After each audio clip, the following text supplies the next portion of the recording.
C'est bon.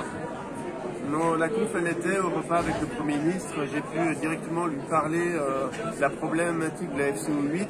Aujourd'hui, on a un problème d'égalité entre le traitement de la FCO3 et la FCO8. On a eu une annonce de 75 millions concernant toutes les pertes directes liées à la FCO3. Pour l'instant, la FCO8 n'est pas prise en compte par les pouvoirs publics. C'est une très grosse problématique parce qu'elle touche à peu près toute la moitié sud de la France, avec des pertes directes et indirectes énormes.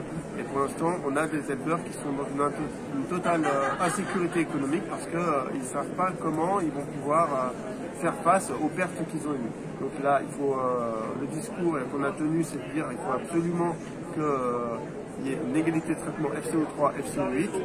Ensuite, on a discuté par rapport à Lactalis et à la loi Egalim. La loi Egalim est censée mettre les industriels et les producteurs sur un pied d'égalité pour les relations commerciales. Aujourd'hui, les annonces de Lactalis font voler en éclats cette loi et beaucoup d'éleveurs vont se retrouver sur le carreau sans pouvoir être collectés.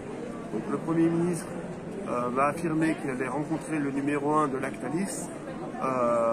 C'est une chose, mais c'est pas suffisant. Il faut absolument que les relations producteurs et industriels soient protégés par la loi et pas juste par des petits arrangements entre décideurs politiques ou économiques.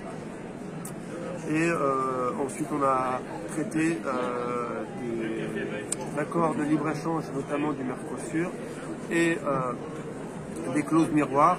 Pour nous, c'est plutôt des clauses illusoires que miroirs, puisqu'on sait très bien que tout ce qu'ils peuvent raconter, ça ne sera jamais suffisant et on n'aura jamais les mêmes conditions de production, que ce soit les conditions environnementales ou les conditions sociales, et que c'est un leurre de parler de clauses miroirs.